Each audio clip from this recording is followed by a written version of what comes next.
அஸ்ஸலாமு அலைக்கும் வரஹ்மத்துல்லாஹி வபரகாத்துஹு. இன்னல் ஹம்தலில்லாஹ் நஹ்மதுஹு வ நஸ்தஈனுஹு வ நஸ்தக்ஃபிருஹு வ நஊது பில்லாஹி மின் ஷுரூரி அன்ஃபுஸினா வ மின் ஸய்யிஆத்தி அஅமாலினா.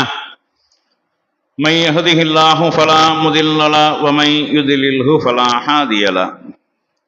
அஷ்ஹது அல்லா இலாஹ இல்லல்லாஹு வஹ்தஹு லா ஷரீக லஹு وأشهد أن محمدا عبده ورسوله أما بعد فقد قال الله تعالى في القرآن العليم والفرقان المجيد أعوذ بالله من الشيطان الرجيم بسم الله الرحمن الرحيم يا أيها الناس اتقوا ربكم الذي خلقكم من نفس واحدة وخلق منها زوجها وبث منهما رجالا كثيرا ونساء واتقوا الله الذي تساءلون به والأرحام إن الله كان عليكم رقيبا يا أيها الذين آمنوا اتقوا الله وقولوا قولا سديدا يصلح لكم أعمالكم ويغفر لكم ذنوبكم ومن يطع الله ورسوله فقد فاز فوزا عظيما يا أيها الذين آمنوا اتقوا الله حق تقاته ولا تموتن إلا وأنتم مسلمون. قال نبينا صلى الله عليه وسلم إن أصدق الحديث كتاب الله وأحسن الهدي هدي محمد صلى الله عليه وسلم شر الأمور محدثاتها وكل محدثة بدعة وكل بدعة ضلالة وكل ضلالة في النار. எல்லாமல்ல அல்லாஹ் சுப்ஹானஹு வ தஆலாவின் நல்லடியார்களே, அல்லாஹுவின் மாபெரும் கருணையினால் புனித ஜும்மா தொழுகைக்காக இங்கே நாம் ஒன்று கூடியிருக்கின்றோம். அந்த வல்ல நாயனின் சாந்தியும் சமாதானமும் நம் உயிரினும் மேலான நபிகள் பெருமானார் ஸல்லல்லாஹு அலைஹி வஸல்லம் அவர்கள் மீதும், அன்னாரை பின்பற்றி வாழ்ந்த சத்திய சஹாபாக்கள், தாபியீன்கள், தபோ தாபியீன்கள், இந்த ஏகத்துவ கொள்கையை உலகமெங்கும் எடுத்துச் சொல்லிய நல்ல அறிஞர்கள் அனைவர் மீதும், குறிப்பாக இங்கு அமர்ந்திருக்கக்கூடிய நம் அனைவர் மீதும் என்றென்றும் நின்று நிலவட்டுமாக என்று பிரார்த்தித்தவனாக, பின்பற்றப்பட வேண்டிய ஒரே தலைவர் என்ற தலைப்பில் இஸ்லாத்தின் அடிப்படையான சில விஷயங்களை நாம் அறிந்து கொள்ள வேண்டும். அதன் அடிப்படையில் நம்முடைய செயல்பாடுகள் வழிபாடுகளை அமைத்து கொண்டு மறுமையில் வெற்றி பெற வேண்டும் என்ற நோக்கத்தில் இந்த தலைப்பு இங்கே தேர்ந்தெடுக்கப்பட்டுள்ளது. அதாவது இன்று இஸ்லாமிய சமுதாயம் பல்வேறு தலைவர்களையும் பல்வேறு நபர்களை தங்களுடைய வாழ்க்கையினுடைய வழிகாட்டிகளாகவும் பல்வேறு பிரிவுகளாகவும் பிரிந்து கொண்டு ஒவ்வொருவரும் தங்களுடைய தலைவர் தான் சிறந்தவர், அவர்தான் பின்பற்றப்பட வேண்டியவர் என்ற அடிப்படையில் மூன்றாவதாக நான்காவதாக பல வழிகாட்டுதலையும் ஏற்றுக்கொண்டு அதன் அடிப்படையில் வாழ்ந்து கொண்டிருக்கக்கூடிய இந்த வேளையில பின்பற்றப்பட வேண்டிய ஒரே தலைவர் நபிகள் நாயகம் ஸல்லல்லாஹு அலைஹி வஸல்லம் அவர்கள் மட்டும்தான். அவர்களை தாண்டி வேற ஒருவர் மார்க்கத்தினுடைய வழிகாட்டியாக, மார்க்கத்தில் பின்பற்றுவதற்கு தகுதியானவராக இல்லை, இல்லவே இல்லை என்பதை நம்ம அழுத்தமாக விளங்கிக் கொள்ள வேண்டும். ஏன்னா நம்மளுடைய சமுதாயத்தில் முஸ்லிம்களாக இருக்கக்கூடியவர்கள் அல்லாஹ் ரசூல் அப்படின்னு சொல்லிவிட்டு அதுக்கு அடுத்ததாக பின்பற்றுவதற்கு தலைவர்களாக சஹாபாக்களும் இருக்கிறார்கள் அப்படின்னு சொல்லக்கூடியவர்களும், இமாம்கள் இருக்கிறார்கள் என்று சொல்லக்கூடியவர்களும், எங்களுக்கு அவுலியாக்கள் இருக்கிறார்கள் என்று சொல்லக்கூடியவர்களும் நம்மள முஸ்லிம்கள் என்ற பெயரிலேயே இருக்கிறார்கள். ஆனா இது குர்ஆன் சுன்னாவுல இதற்கு எந்த விதமான ஒரு வழிகாட்டுதலும், குர்ஆன் அல்லாஹ் ரசூலை விட்டு மூன்றாவதாக ஒருவரை பின்பற்றுவதற்கு, மூன்றாவதாக ஒருவரை வழிகாட்டியாக தேர்ந்தெடுப்பதற்கு, மூன்றாவதாக ஒருவரை பிடித்துக் கொண்டு அவர் மூலமாக சொர்க்கம் செல்வதற்கு அல்லாஹ் எந்த ஒரு வழியையுமே ஏற்படுத்தவில்லை. இதை நம்ம தெளிவாக விளங்கி இருந்தோமையானால் இன்றைக்கு நம்முடைய சமுதாயத்தில் ஏராளமான பிரிவுகள், மதுஹப் என்ற அடிப்படையில் 4 பிரிவுகள், அதுல இந்தியாவில் 2 பிரிவு. இந்த 2 பிரிவுல இருக்கக்கூடியவங்க மதுஹப் என்றால் என்னன்றே தெரியாது. இப்ப இடையில சமீபத்தில் உள்ள நுழைந்த ஒரு கொள்கை என்னன்னா, சஹாபாக்கள் அவர்களை பின்பற்ற வேண்டும், அவர்கள் எப்படியாப்பட்டவர்கள் தெரியுமா, எவ்வளவு நல்லவர்கள் தெரியுமா, அவர்கள் சொர்க்கவாசிகள் என்று நற்செய்தி சொல்லப்பட்டவர்கள் தெரியுமா என்றெல்லாம் அவர்களுடைய சிறப்புகளை பிரதானப்படுத்தி வெளியே சொல்லிவிட்டு அவர்களையும் நாம பின்பற்ற வேண்டும் என்ற வாதத்தை உள்ளே நுழைத்து அது ஒரு கூட்டமாக போய்கொண்டிருக்கிறது. ஒரே ஒரு திருமறை குர்ஆன் வசனத்திலேயே குர்ஆன் சுன்னாவை தவிர வேற எதற்கும் அல்லாஹ் எந்த ஒரு ஆதாரத்தையும் இறக்கவில்லை, வேற யாரையும் வழிகாட்டியாக அல்லாஹ் ஆக்கவில்லை என்பதை தெல்ல தெளிவாக குறிப்பிடுகின்றான். அப்படி ஒருவரை நீங்கள் வழிகாட்டியாக பின்பற்றுவதற்கு தகுதியானவராக நீங்கள் எடுத்துக்கொள்வீர்களே ஆனால் உங்களுக்கு அறிவு குறைவாக இருக்கிறது, சரியான அறிவு இல்லை, நீங்க படிப்பினை பெறக்கூடிய அளவுக்கு உங்களுக்கு அறிவு இல்லை என்றும் அல்லாஹ் தன்னுடைய திருமறை குர்ஆன்ல சொல்றான். அந்த வசனம் என்ன? உங்கள் இறைவனிடமிருந்து இத்தபிஉ மா உன்சில இலைக்கும் மிர் ரப்பிக்கும், உங்கள் இறைவனிடமிருந்து வஹியாக இறை செய்தியாக எது உங்களுக்கு இறைக்கு அருளப்பட்டதோ அதனை நீங்கள் பின்பற்றுங்கள். இப்படி சொல்லிட்டு போனா மட்டும் பிரச்சனை இல்லை. வஹியாக வந்ததை பின்பற்றுன்னு சொன்னாலே வேலை முடிஞ்சு போச்சு, அது மட்டும்தான் மார்க்கம் என்று ஆகிவிடும். அதுக்கு அடுத்து அல்லாஹ் சொல்றான், வலா தத்தபிஉ, நீங்கள் வேற எதனையும் நீங்கள் பின்பற்றாதீர்கள், பின்பற்றக்கூடாது. மின் தூனி அவுலியா, பொறுப்பாளராக பின்பற்றுவதற்கு தகுதியானவராக இறை நேசராக நல்லவராக வல்லவராக சொர்க்கவாசியாக யாராக இருந்தாலும் மற்றவர்களை பொறுப்பாளராக ஆக்கி நீங்கள் பின்பற்றாதீர்கள். கலீலம் மா ததக்கரூன், நீங்கள் குறைவாகவே படிப்பினை பெறுகிறீர்கள் என்று அல்லாஹ் சொல்றான். வஹியைத்தான், இறைவன் புறத்திலிருந்து இறக்கப்பட்ட வஹியைத்தான் பின்பற்ற வேண்டும், அது அல்லாத மற்ற யாரையும் பொறுப்பாளராக ஆக்கி பின்பற்றக்கூடாது, நீங்கள் குறைவாகவே அறிவு கொடுக்கப்பட்டுள்ளீர்கள் என்று இந்த வசனத்தில் அல்லாஹ் டோட்டலா எல்லாத்தையும் சொல்லிடுறான். வஹியை தவிர வேறு எதற்கும் ஆதாரம் இல்லை, வஹியை தவிர வேற யாரையும் பின்பற்றுவதற்கு மார்க்கத்தில் அனுமதி இல்லை, குர்ஆன் சுன்னாவுடைய வழிமுறையில் அதற்குண்டான சான்றுகள் இல்லவே இல்லை என்பதை இந்த வசனத்தில் தெல்ல தெளிவாக அல்லாஹ் சொல்றான். அதுபோக இதுல நம்ம பின்பற்றுவதற்கு தகுதியானவர் நம்ம ரசூலுல்லாஹ்னு சொல்றோமா இல்லையா? ரசூல் ஸல்லல்லாஹு அலைஹி வஸல்லம் அவர்களும் அப்துல்லாவுடைய மகனாகவே இருந்திருப்பார்களே, ஆனால் அவர்களும் பின்பற்றுவதற்கு தகுதியானவர்கள் இல்லை. ஏன் அவர்கள் மட்டும் பின்பற்றுவதற்கு தகுதியானவர்களாக மாறுகிறார்கள் என்றால் அவர்கள் அல்லாஹ்வுடைய தூதராக இருக்கிறார்கள்.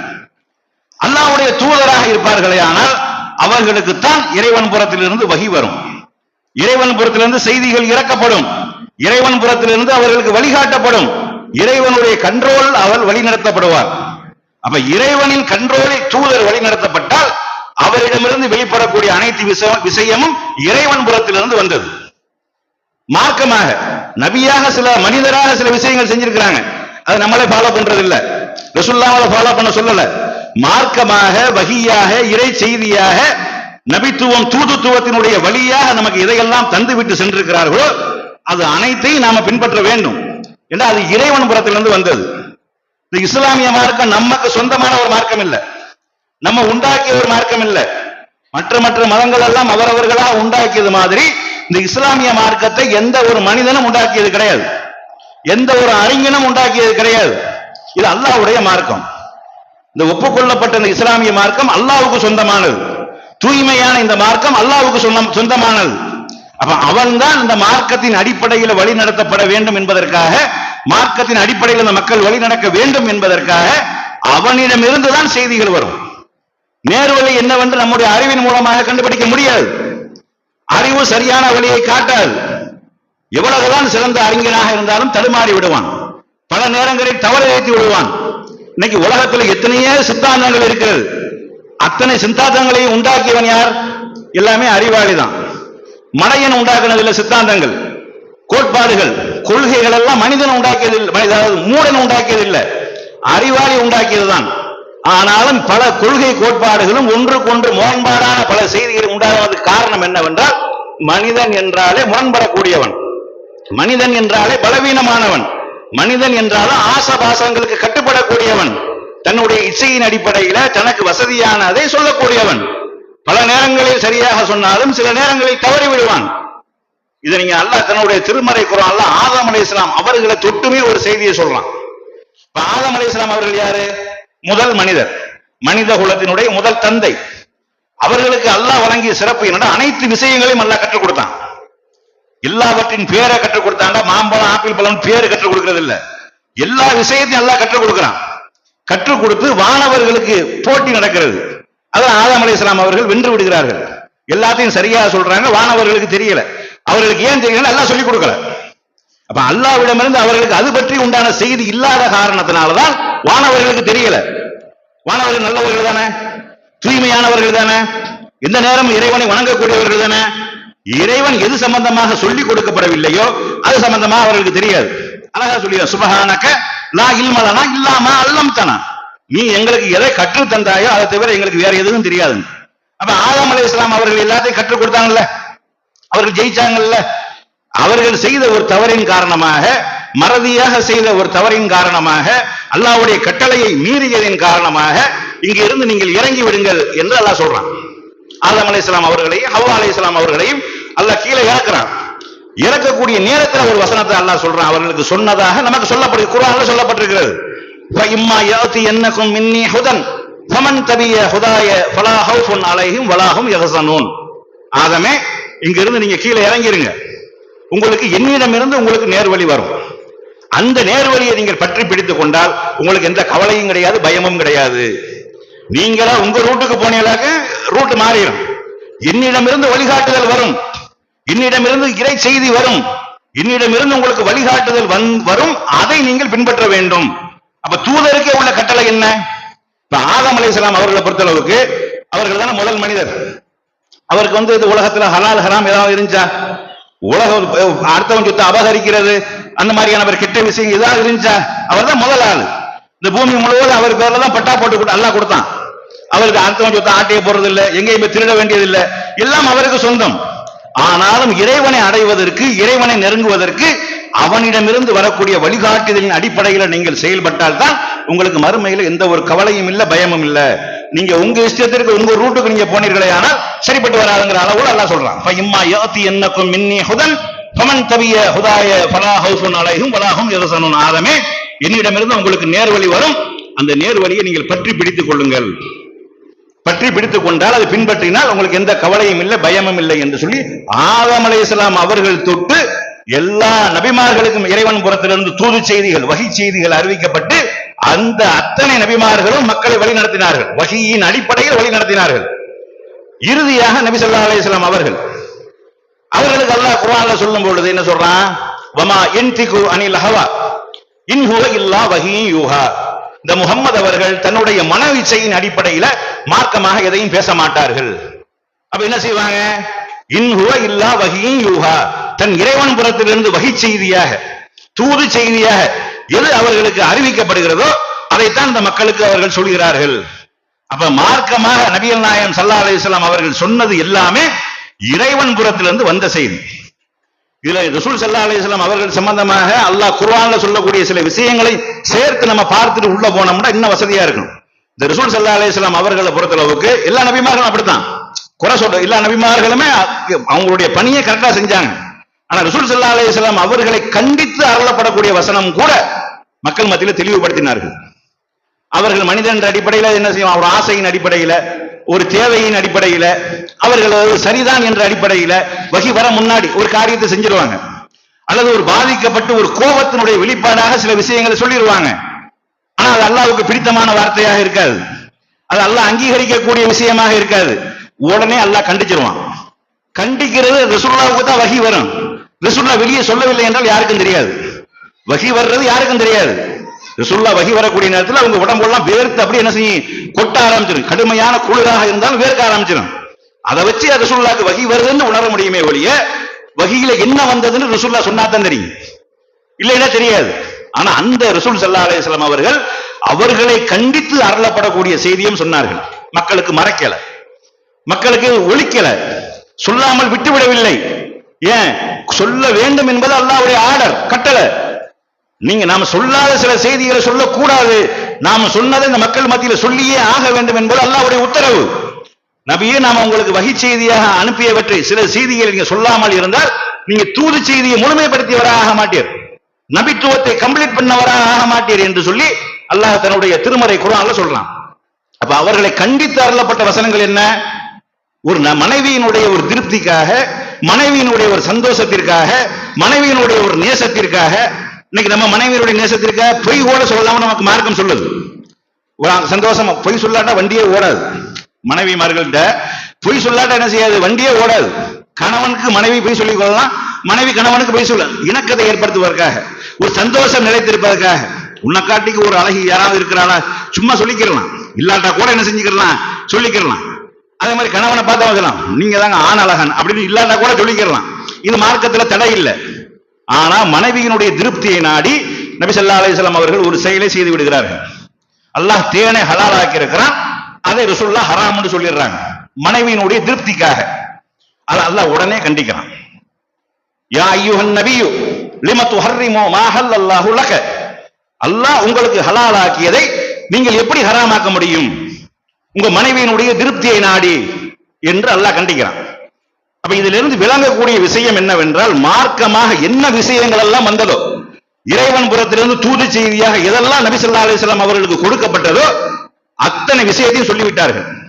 ஒன்ன கூட மறைக்கல, ஒன்ன கூட ஒழிக்கல, சொல்லாமல் போகல, மறந்து விட்டு போகல. அப்ப எல்லா விஷயமும் நமக்கு தூதர் மூலமாக தெளிவுபடுத்தப்பட்டிருக்குமே, ஆனால் அதுல சொர்க்கம் செல்வதற்கு வழி இருக்குமா இல்லையா, நரகத்திலிருந்து பாதுகாப்பதற்கு உண்டான வழி அதுல இருக்குமே இல்லையா, வணக்க வழிபாடுகள் முழுமையாக சொல்லப்பட்டிருக்குமா இல்லையா, இதெல்லாம் அனாச்சாரம் என்பதை சுட்டிக்காட்டப்பட்டிருக்குமா இல்லையா, இதெல்லாம் ஹலால் என்பது தெளிவுபடுத்தப்பட்டிருக்குமா இல்லையா, இதெல்லாம் ஹராம் என்பது தெளிவுபடுத்தப்பட்டிருக்குமா இல்லையா. தன்னை கண்டித்து வரக்கூடிய விஷயத்தையே மக்களுக்கு தெளிவுபடுத்துறாங்க. தன்னை கண்டித்து வசனத்தை மக்களுக்கு தெளிவுபடுத்திட்டு சந்தோஷமா சொல்லுவாங்க, அல்லாஹ் என்ன இப்படி சொல்லி இருக்கிறான். அபசவத்தவல்லா அன்ஜாஹுல் அஹ்மா, ஒரு கண்ணன் தெரியாத ஒரு மனிதர் உங்களிடத்தில் வந்ததற்காக நீங்கள் கடுகடுத்தீர்கள், அவர்கள் அலட்சியம் செய்தீர்கள் என்று ரசூலுல்லாஹ் அல்லாஹ் கண்டிக்கிறான். இந்த வசனத்தை சொல்லும் போதெல்லாம் அப்துல்லாஹ் இப்னு உம்மி மக்தூம் என்று சொல்லக்கூடிய அந்த சஹாபியை பார்த்து அல்லாஹ் உங்கள் மூலமாக என்னை அறிவுரை சொன்னான் என்று சொல்லி சந்தோஷப்படுவார்கள். அதையும் மக்கள் சொன்னாங்க.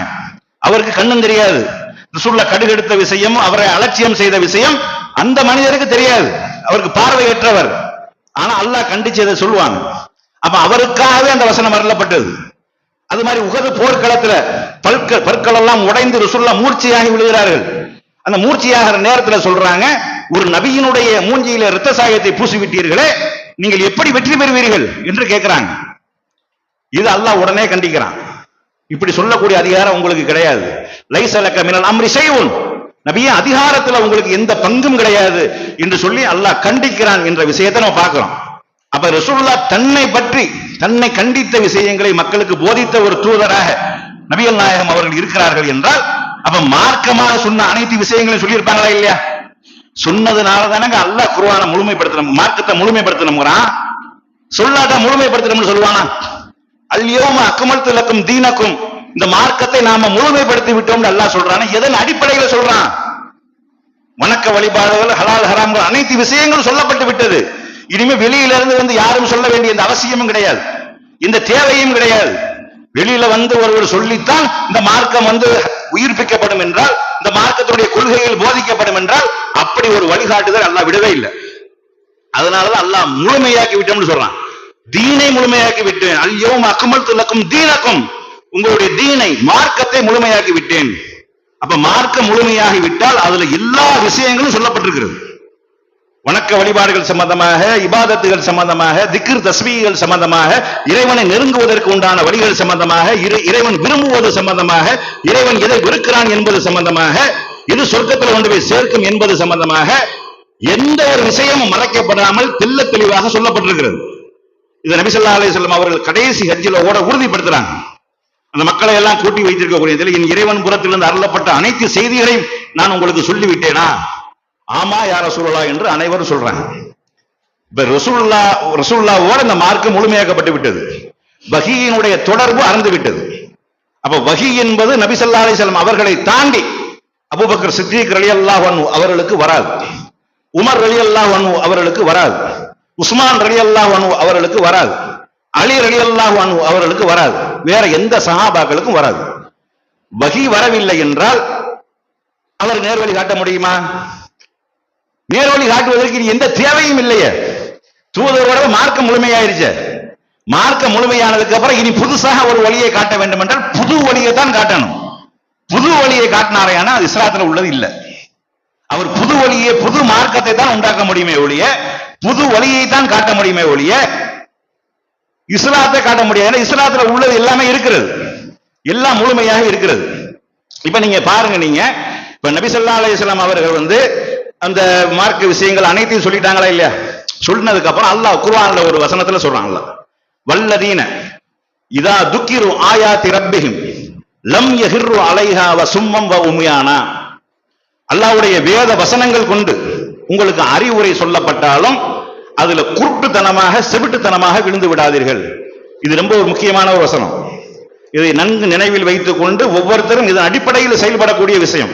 இன்றைய காலகட்டத்தில் வழிகெடுக்கக்கூடிய அத்தனை பேர்களுமே குர்ஆன்ல இருக்குன்னு தான் சொல்றாங்க, ஹதீஸ்ல இருக்குன்னு தான் சொல்றாங்க. ஆனா உண்மையிலே அவங்க சொல்லக்கூடிய குர்ஆன்ல இருக்குதான்னு நீங்க செக் பண்ணாம குர்ஆன்ல இருக்குதே என்று சொல்லி நீங்க அதுல விழுந்து விட்டீர்களே, ஆனால் நீங்க குருட்டுத்தனமா செவிட்டுத்தனமா விழுந்துருவீங்க. அதுல பார்க்கணும். அல்லாஹ் அழுத்தமாக சொல்றான், வல்லதீன இதா துக்கிரு ஆயாத்தி ரப்பிஹிம் லம் யஹிர்ரு அலைஹா வ சும்மம் வ உம்யானா.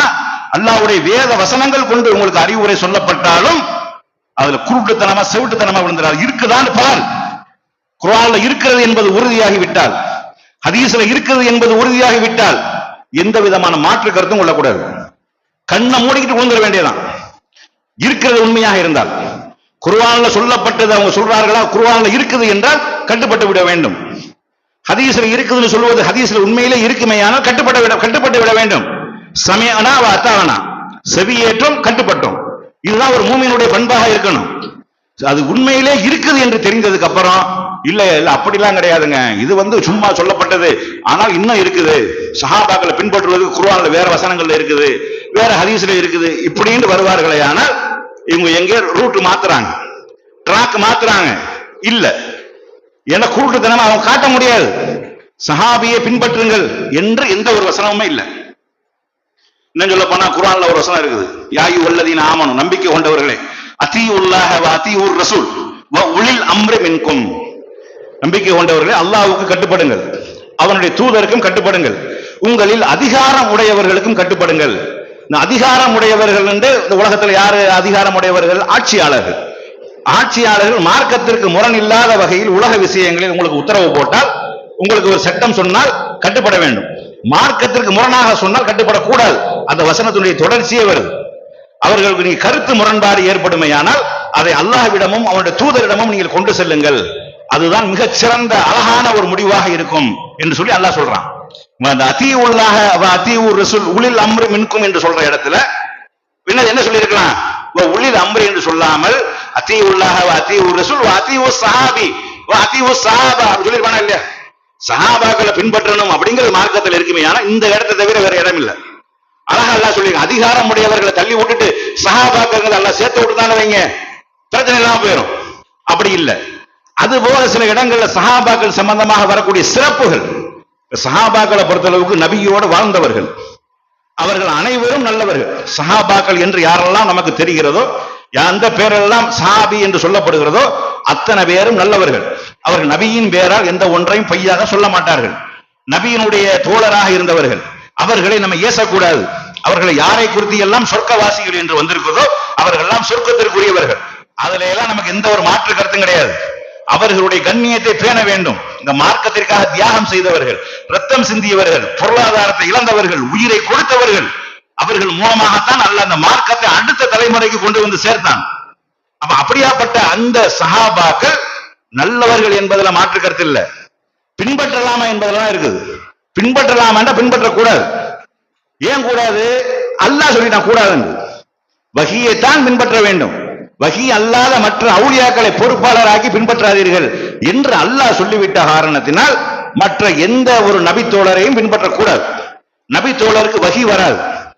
நம்ம வரலாறுகள்ல ஹதீசுகள்ல நிறைய பார்த்தோம்னா அது சஹாபாக்களுடைய கூற்றுகளை நம்ம பார்த்தோமே. ஆனால் அவர்களை பொறுத்தளவுக்கு இதுல இன்னொரு முக்கியமான விஷயங்களை விளங்கிக் கொள்ளணும். என்ன அப்படின்டா, இப்ப நம்ம எத்தனை சஹாபி என்று சொல்றோமோ அத்தனை பேர் ரசூல்லா நபித்துவம் அடைஞ்சதுல இருந்து ரசூல்லா மரணிக்கிற வரைக்கும் ரசூல்லாவோடய கூட இருந்தவங்க கிடையாது.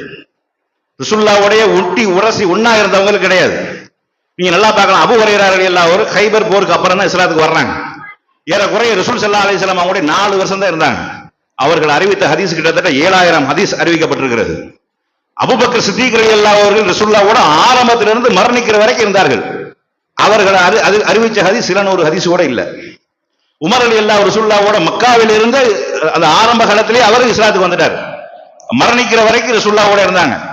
அவங்க அறிவிக்கிற ஹதீஸ் 100 தாண்டி இல்ல.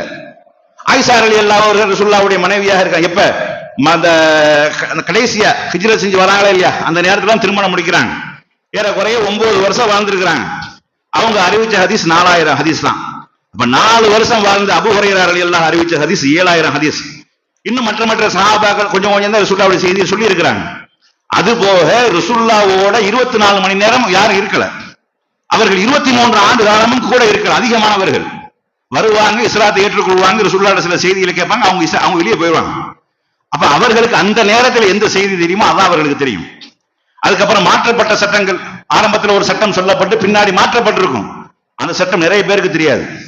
இப்னு மஸ்ஊத் ரலியல்லாஹு அவர்கள் ரசூலுல்லாஹ்வோட மிக நெருங்கிய ஒரு தோழர், ரசூலுல்லாஹ்வோட கூடயே இருக்கக்கூடிய ஒரு தோழர்.